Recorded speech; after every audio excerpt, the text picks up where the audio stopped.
Bonjour les amis, en juillet dernier j'ai testé l'itinérance à vélo. Je voulais voir ma mère à Poitiers en partant de Paris. D'habitude je fais le trajet en TGV, mais là je me suis dit que c'est l'occasion de vivre l'expérience du voyage à vélo sur plusieurs jours. Et puisque toute expérience est bonne à prendre, alors je partage la mienne dans cette vidéo.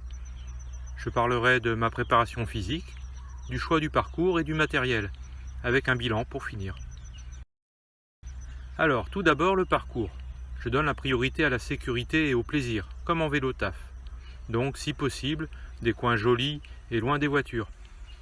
J'ai donc tracé un itinéraire assez proche de ce que propose GeoVélo en mode touristique à VTT. On longe la Seine, on passe dans des forêts, les bords des canaux jusqu'à Orléans, puis bord de Loire jusqu'à Tours et petite route ou chemin pour finir. Un total de 440 km. Peut-être pas très roulant, mais très plat. Je me suis fixé pour objectif de le faire en 2 jours. Alors j'ai dû me préparer physiquement à encaisser 220 km par jour. Pour ça, j'ai commencé 2 mois avant à faire des sorties régulières de plus en plus longues sur mon île, La Réunion. J'y suis allé progressivement, je me suis habitué à rouler plus lentement et plus longtemps. Et à la fin, j'étais à l'aise sur des sorties de 150 km avec 3000 mètres de dénivelé positif. Ce qui n'est pas aussi long mais avec beaucoup plus de dénivelé. Maintenant, concernant le matériel, je voulais être autonome et léger, ce qui est contradictoire. En effet, être léger, c'est emporter le minimum. Donc dans l'idéal, on dort à l'hôtel, on mange au resto, on n'emporte que des vêtements, une brosse à dents et sa carte bleue. Mais là, on n'est pas autonome. Moi, je voulais m'arrêter où je voulais, pour manger et pour dormir. Donc, matériel de bivouac et nourriture. Alors, comme je suis minimaliste, ça m'aide bien pour être autonome mais léger quand même. Je n'ai que les chaussures avec lesquelles je roule. Pour le bivouac, j'emmène un tarp, un sac de couchage pour 15 degrés et un sac à viande, un petit matelas gonflable. Pour l'hygiène, une petite serviette et un kit brosse à dents, dentifrice, savonnette. Et en vêtements de confort, un short et un t-shirt de running très léger, des chaussettes et un coupe-vent. Le tout dans un sac étanche ne pèse que 2,4 kg. Pour les repas, je n'ai pas besoin de manger ou boire chaud, donc pas de réchaud et tout le barda. J'emmène des amandes, des bananes séchées, 6 œufs durs et un morceau de comté. Plus 5 bananes fraîches dans les poches du maillot. C'est très pratique à manger en roulant. 1,5 kg de nourriture au départ. C'est pas suffisant pour 2 jours de vélo. Je compléterai par quelques arrêts boulangerie ou resto quand je passerai devant. Pour le vélo, j'ai pris un multitool, une pompe, des rustines et la colle, une chambre à air et 2 démonte-pneus, soit 400 grammes. Et aussi 2 antivols, un très léger à câble et un petit U, soit 1 kg d'antivol quand même. C'est la contrainte quand on est seul, ça craint de laisser son vélo sans surveillance. Peut-être que le U c'est exagéré, il pèse 900 grammes à lui tout seul. Si vous avez un avis là-dessus, n'hésitez pas à le partager en commentaire. Pour la navigation, j'ai Komoot sur mon smartphone et une batterie de 10 ampères-heure pour tenir 2 jours. Bien sûr, j'emmène le chargeur pour l'utiliser à Poitiers. Et j'ai pris 2 petites lampes au cas où, même si je ne compte pas rouler la nuit. Donc 500 grammes de matériel électronique. J'emporte aussi un petit flacon de gel hydroalcoolique pour me laver les mains en cas de chute ou de bricolage sur la chaîne par exemple. Avec les 2 petites sacoches et les sangles pour mettre tout ça, ça fait un total de 6,4 kg au départ, à peine 5 à l'arrivée si j'ai tout mangé. Enfin le vélo. Il se trouve que j'ai laissé à mon fils mon ancien VTT, un Rockrider 540 en acier. Il est déjà sur place à Paris, ce qui est bien pratique pour moi qui viens de La Réunion. Il me reste à le préparer.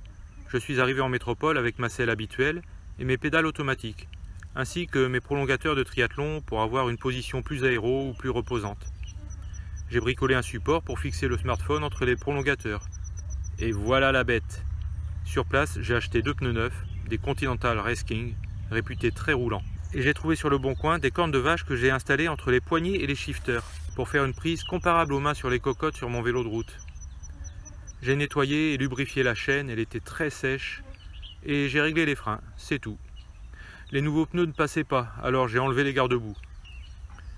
Le jour du départ, au petit matin, j'ai installé les sacoches, les bidons, la pompe et tout ça. Et c'est parti, avec l'intention d'arriver à Orléans avant la nuit. Alors j'y suis arrivé, mais ça a été plus long que prévu. Je n'ai pas eu le temps de beaucoup m'arrêter pour faire des images et contempler le paysage. Le vélo n'a pas démérité, le bonhomme non plus, mais vent de face toute la journée, quelques chemins très cassants, et des déviations pour travaux ont ralenti ma progression.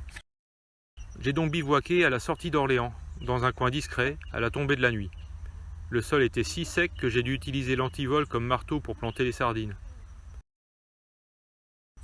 Le lendemain, au réveil, il pleuvait des cordes, et c'était pas prévu.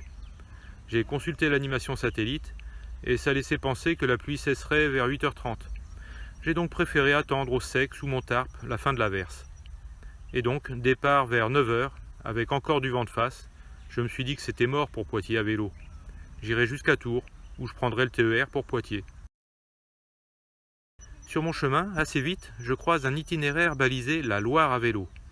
Et là, j'hésite entre cette option et la trace VTT que j'avais programmée, mais qui serait peu praticable après la pluie. C'est à cet instant que je vois arriver un couple de cyclotouristes. J'allais leur demander où ils vont, quand je reconnais Adrienne et Pierre, deux amis de la Réunion. Rencontre improbable, incroyable. Ils quittaient Orléans ce matin et vont dormir à Blois. Je décide donc de faire la Loire à vélo avec eux. C'est tellement plus plaisant d'être à plusieurs. Et finalement, j'ai pris le TER à Blois. Alors oui, c'est pas le parcours Paris-Poitiers prévu au départ, mais j'ai pas signé de contrat. J'ai fait la partie la plus sympa, je pense. Je ne me suis pas mis en galère. Pour moi, l'objectif c'était le plaisir et la découverte, et là, il est atteint. Maintenant, mon retour d'expérience.